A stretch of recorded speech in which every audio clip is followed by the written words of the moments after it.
Hey everyone, I'm Sumangi and welcome to my YouTube channel. I hope you guys are doing well. So आज मैं अपने बचपन की एक बहुत ही इंटरेस्टिंग स्टोरी के बारे में बात करूंगी।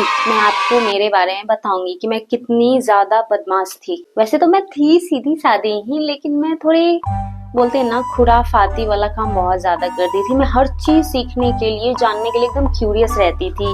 मैं ऐसी लड़की थी, अभी भी हूँ, लेकिन अभी थोड़ी शांत हो गई हूँ और बचपन में बहुत नॉटी थी। एक्चुअली स्टोरी शुरू होता है कि मैं घर से गांव गई थी। समर वेकेशन में मैं घर से गांव गई थी और वहां एकदम जाने के बाद कुछ टाइम के बाद ना वो मछली पकड़ने का काम चल रहा था। यूजुअली तो गर्मियों के टाइम में होता है ना कि पॉन्ड में बहुत सारा ऐसा मछली पकड़ते हैं, एकदम जाल वाल बिछाते हैं, ऐसा काम चल रहा था। मतलब मैं भी बहुत क्यूरियस हो गई। बच्चे लोग ना आसपास खेल रही थी। वैसे तो बाहर मम्मी निकलने नहीं देती है, फिर भी मैं छुप छुप कर चली जाती थी खेलने।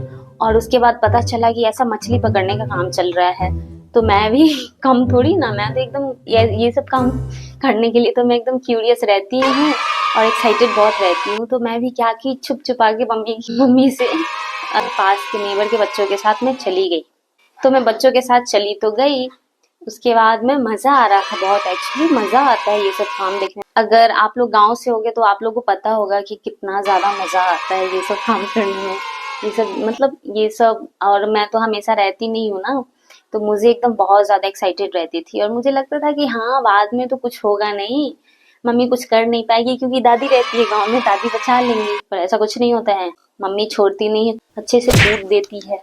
तो हुआ ये कि हाँ चली तो गई मैं। उसके बाद बहुत एकदम पॉन्ड में जाकर गर्मी में एकदम खौला खौला पानी में जाकर मैं नहाई। एकदम मेरा आँख पूरा रेड रेड हो गया था और एकदम मछली वछली पकड़ रहे थे, तो मैं उसको बहुत एकदम क्यूरियस होकर देख रही थी कि कैसे पकड़ते हैं, कैसे ऐसा जाल मतलब फैलाते हैं। बहुत टाइम, मतलब बहुत ज्यादा टाइम हो गया, ऑलमोस्ट 11 और 11:30 बजे जितना टाइम में मैं गई होंगी। उसके बाद शाम हो गया था, ऑलमोस्ट 3 o'clock हो गया था। तो कोई बच्चे ने आकर बताया कि मेरी मम्मी मुझे ढूंढ रही है। उसके बाद तो भाई, उससे पहले तो डर बिल्कुल नहीं था। उससे पहले बिल्कुल नहीं डर लग रहा था कि बोलना हाँ कोई बात नहीं है, उतना कहाँ ढूंढेगी। मम्मी को लग रहा होगा कि कहीं गई होगी, ऐसे आसपास खेल रही होगी, लेकिन ज्यादा टाइम होगा तो ऑब्वियसली मम्मी है तो ढूंढेंगी ही ना। उसके बाद ज्यादा टाइम हो गया तो कहीं कहीं से मम्मी को पता चल गया कि मैं उधर हूँ। तो कोई दूसरा थर्ड पर्सन आकर उनने मुझे बताया कि आप, तुम्हारी मम्मी ढूंढ रही है तुम्हें। उसके बाद तो भाई डर से मेरी हालत खराब हो गई। मैं करूँ तो क्या करूँ।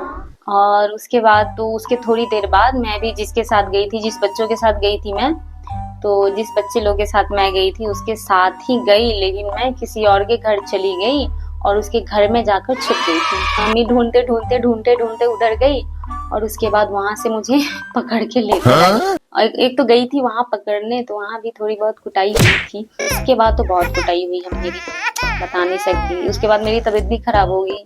तबीयत इसलिए खराब हो गई कि मैं थोड़ी थोड़ी क्या बहुत सेंसिटिव हूँ। ऐसे गंदे पानी में जाओ तो ऑब्वियसली किसी का भी तबीयत खराब होगा। और मैं तो कि इतनी ज्यादा सेंसिटिव, ज्यादा पानी भी छिलो तो तबीयत खराब हो जाता है। ऐसा कौन करता है बताओ। मैं जाकर अकेले उधर, मुझे लग रहा था कि हाँ दादी बचा लेगी, लेकिन हाँ, मम्मी का जब कहर बरसता है तो यमराज भी बचाने नहीं आते हैं, और ये सच्चाई है। तो इसलिए मेरी बहुत अच्छे से धुलाई हुई थी, कुटाई हुई थी, और मैं बचपन में बहुत ज्यादा बदमाश थी। सो या that's it for this video. ये मेरी चाइल्डहुड की स्टोरी थी एंड मेरी कुटाई हुई थी अच्छी तरह से। So yeah, that's it for this video, and if you like my video then please do subscribe to my YouTube channel. I will see you in the next video. Bye bye, love you all.